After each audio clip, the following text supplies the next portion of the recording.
Welcome to another episode of Building Success, a real estate podcast. My name is Nick, and I will once again be your guide as we talk to some of the best and brightest in the worlds of real estate tech, operations, and financials from across the globe.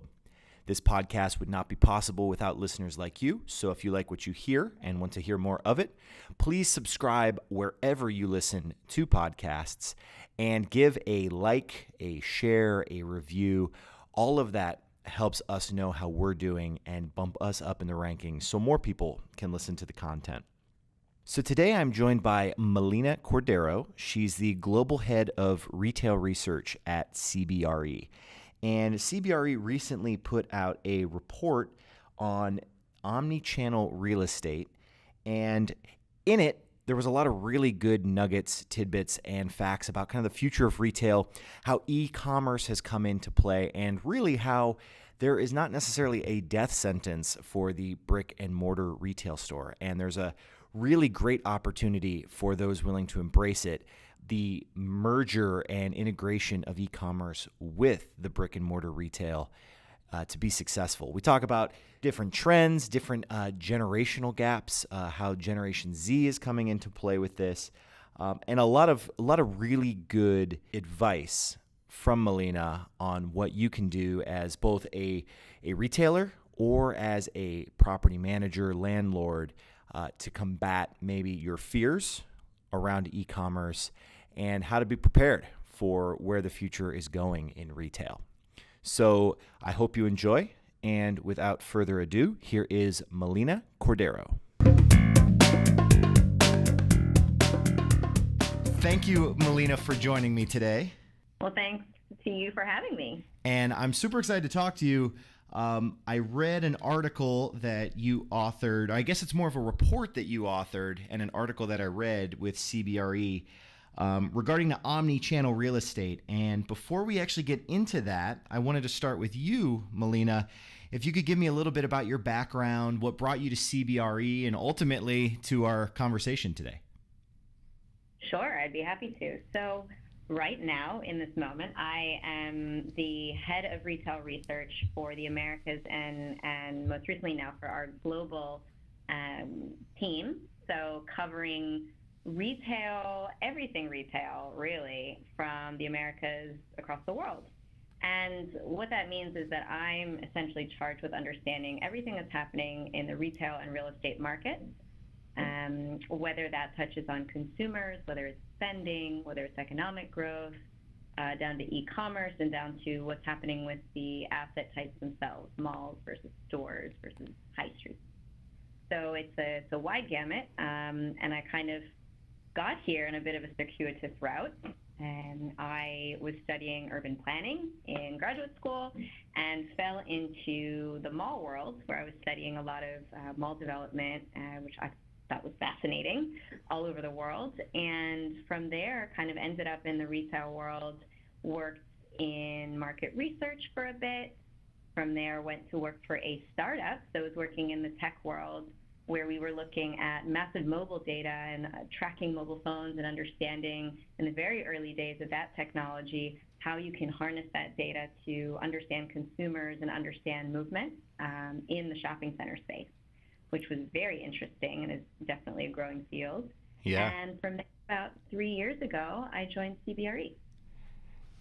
And now we have this intersection of digitization with retail, so it's kind of a nice opportunity for you to blend the two together, huh?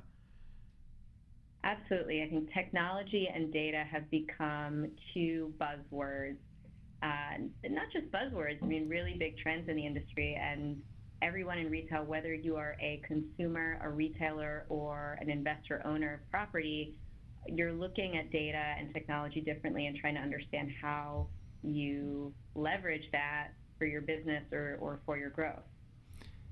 And an interesting thing we've talked about on this podcast before too is the entry of multifamily property management companies who are also now embracing that retail aspect. And I feel like that over the last couple of years has also been a big trend, no?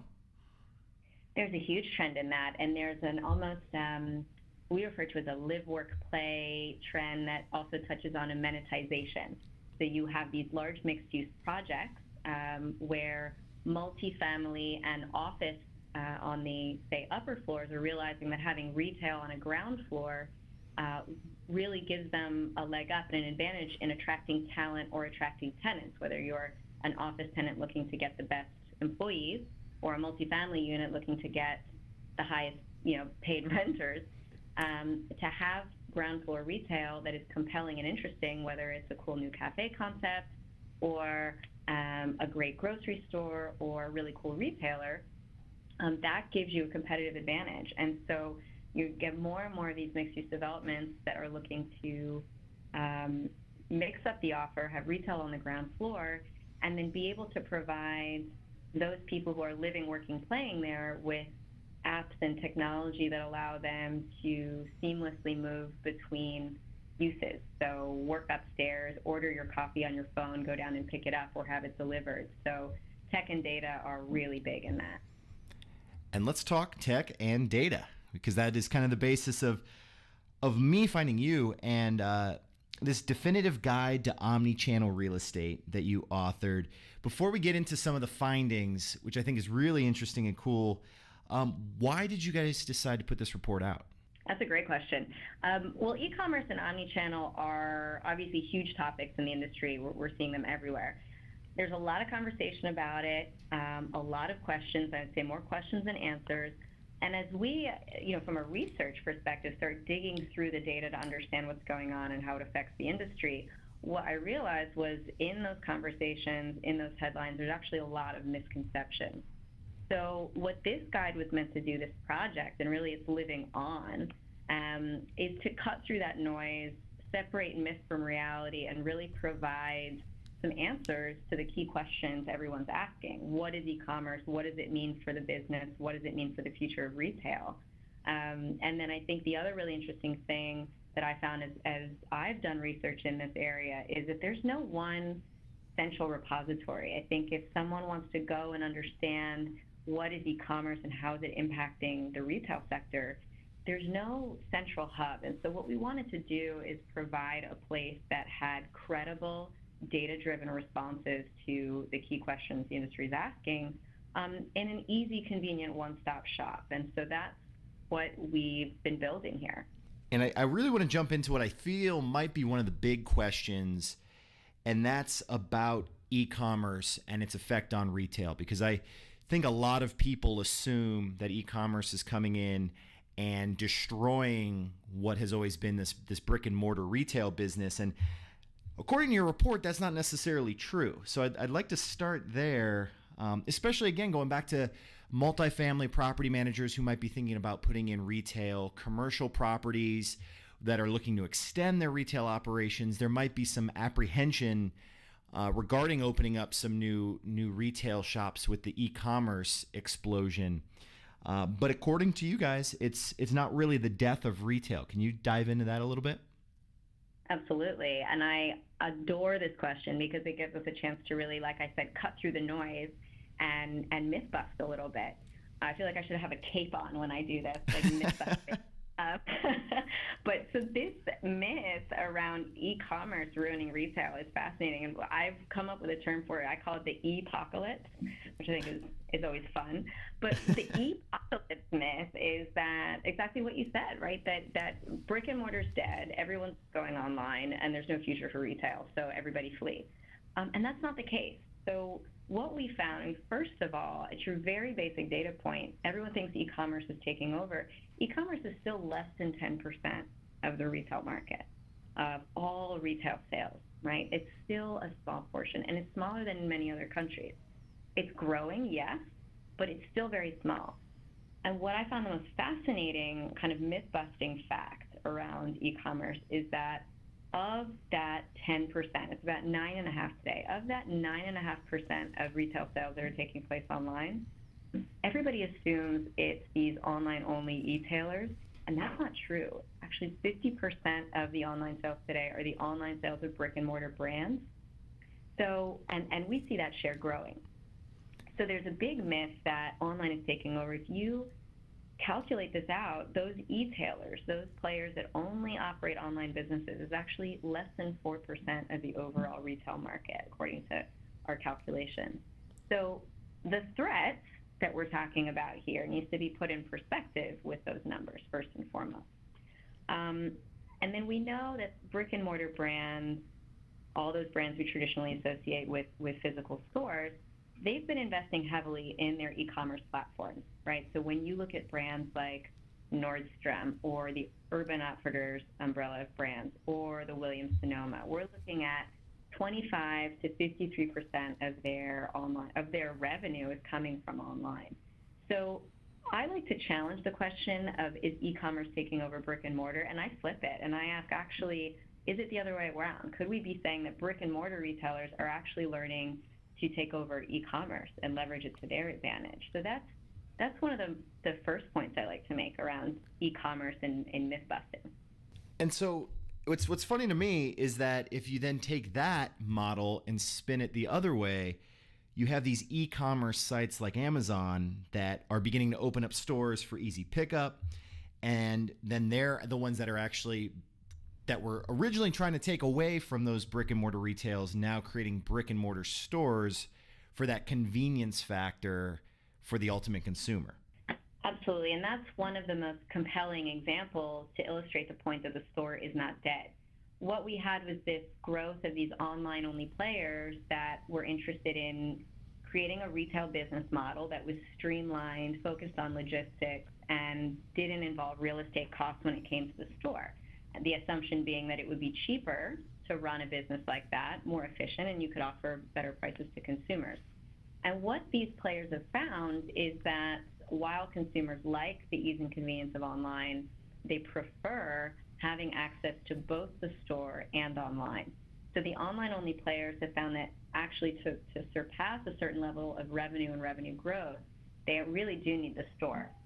We found that consumers time and time again are citing that they prefer buying online when they're able to access a store and understand the brand, touch the merchandise, feel the merchandise, engage with the customer service physically.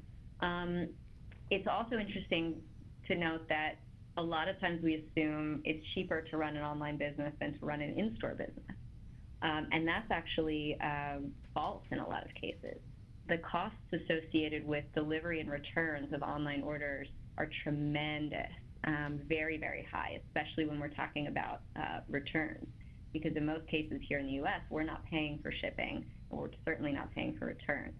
So the costs associated with e-commerce from a logistics standpoint have been tremendous and have posed significant challenges to retailers, which is another reason why they're turning to stores as physical networks that can lower some of those costs. If you can encourage customers to buy online, pick up in store, or if you can encourage customers to return in a store, you not only save on shipping and logistics costs of pushing things through your supply chain, you also have all of these upsell opportunities. So when you go into a store to buy something, you tend to buy other things too. Whereas when you buy something online, you tend to find it, buy it, close the browser, and you're done, right? So there's still a lot of kind of human psychology that comes into buying in the store. So let's talk about human psychology then. I like the segues that you're kind of providing for this conversation. So in my head, like listening to you speak just now, I'm trying to think of the different, I guess, industries within retail that are more that have that online base versus ones that feel like they have to be brick and mortar. Like you used to think that furniture, for example, was something you had to go in, touch, and feel. And now with beds and so many online mattress companies that are able to ship things to your door, what are the different industries within retail that are most impacted by this e-commerce boom, as well as the blending of e-commerce and brick and mortar retail? Sure, and I think that's a really important point to make because a lot of times we talk about the e-commerce share being 9.5% of the retail market. But the truth is that the share and the impact of e-commerce varies incredibly by two factors. I actually look at it like a matrix. There are two factors determining how your retail business or your area will be impacted by e-commerce. So one is your category. And so whether you are in, as you mentioned, furniture, if you're in food and beverage, if you're in jewelry, if you're in some of these categories where the consumer prefers to touch, taste, feel, smell before they buy, those are the areas where we're seeing lower e-commerce penetration and slower e-commerce growth. However, if you are in a soft goods category, if you're in apparel, if you're in electronics, if you're in footwear, a lot of those areas actually are seeing more e-commerce growth and higher share, where consumers feel more comfortable taking those risks and buying something without seeing it.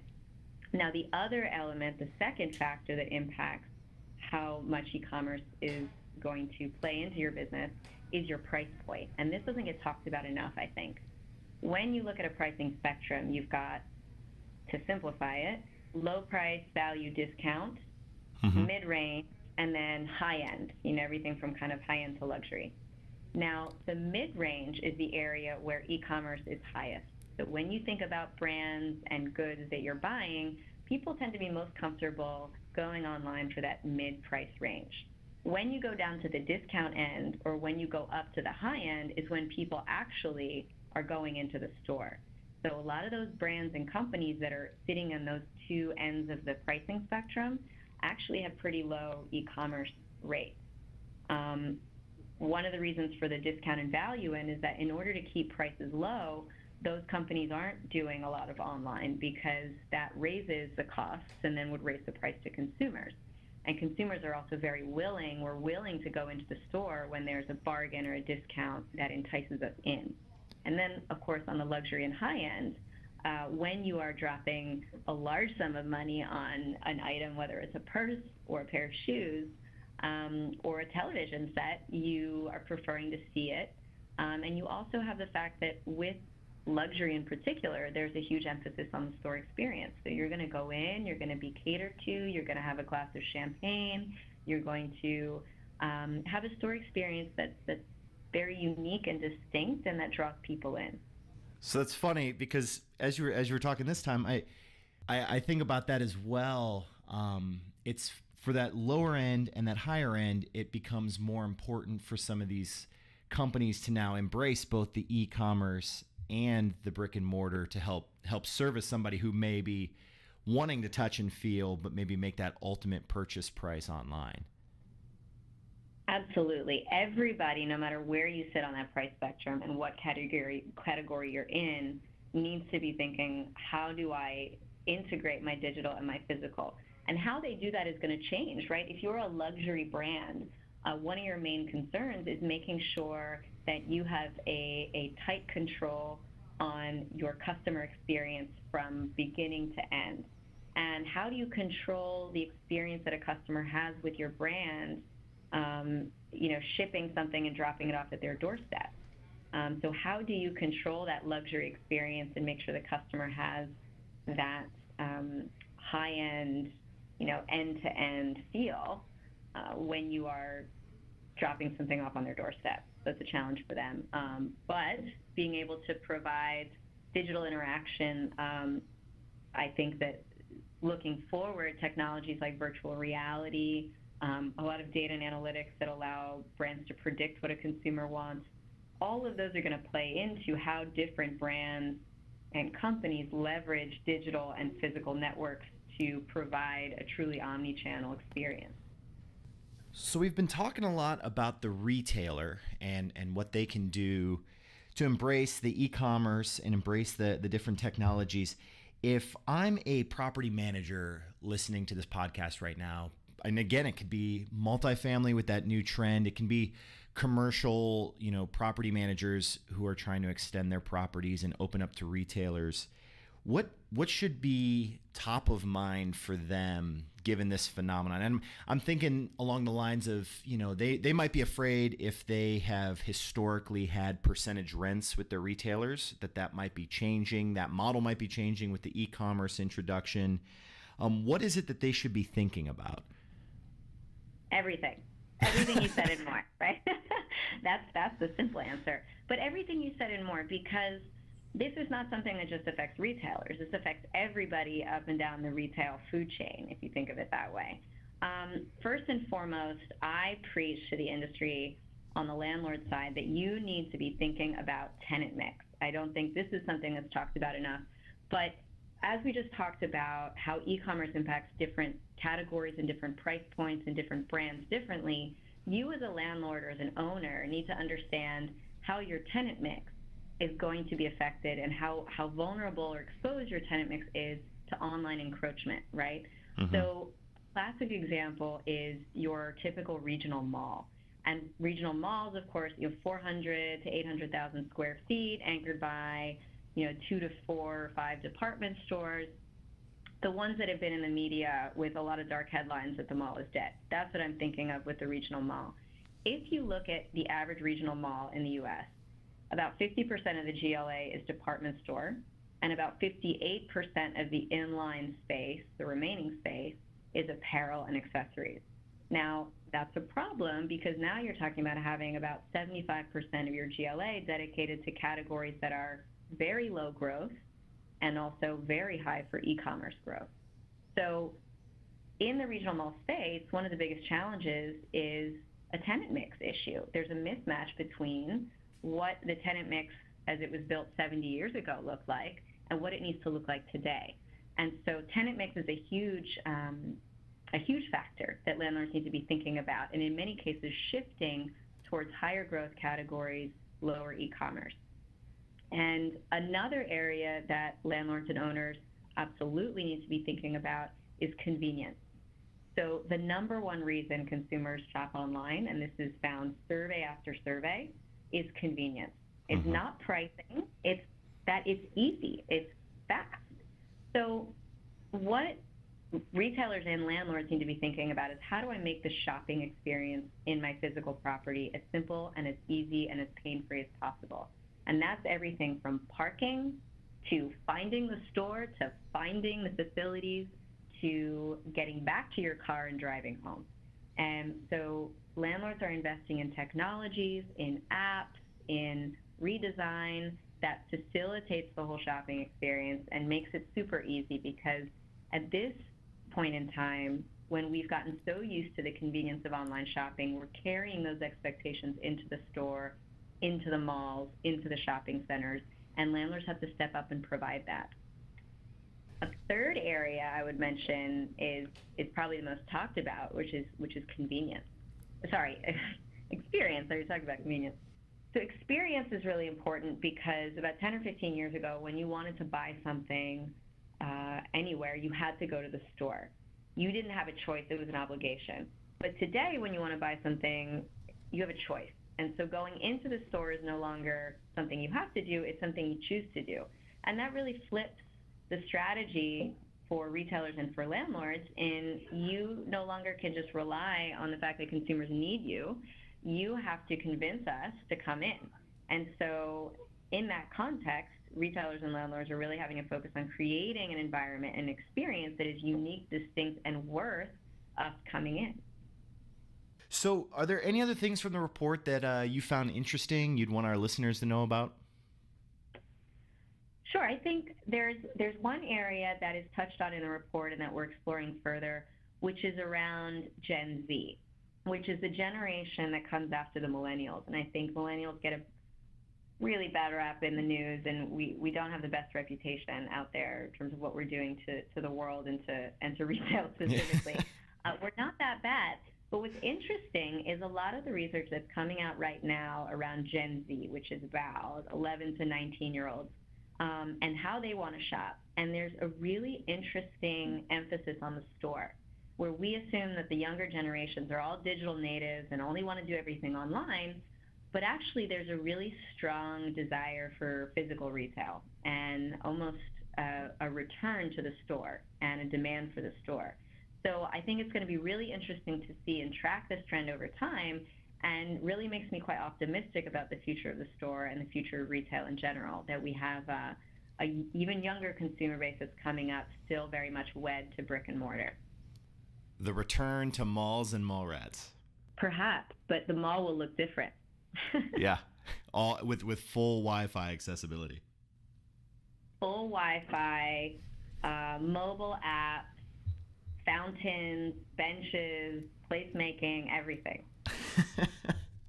So tell me, Melina, what's new and exciting happening over at CBRE?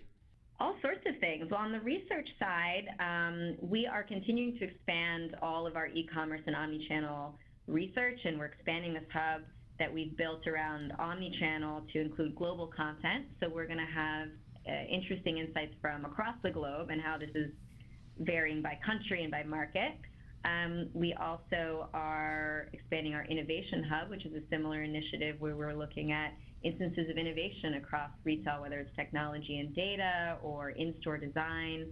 So that's another exciting area for us. And then from a business standpoint, I think the retail business is evolving in a really interesting way, and that traditionally a company like CBRE is known for brokerage, and that's actually not what we do anymore in retail. We are advisors and expanding the capabilities, not just from traditional transaction services, but now we are partnering with design firms. We are working with project management and construction. We are working with facilities management.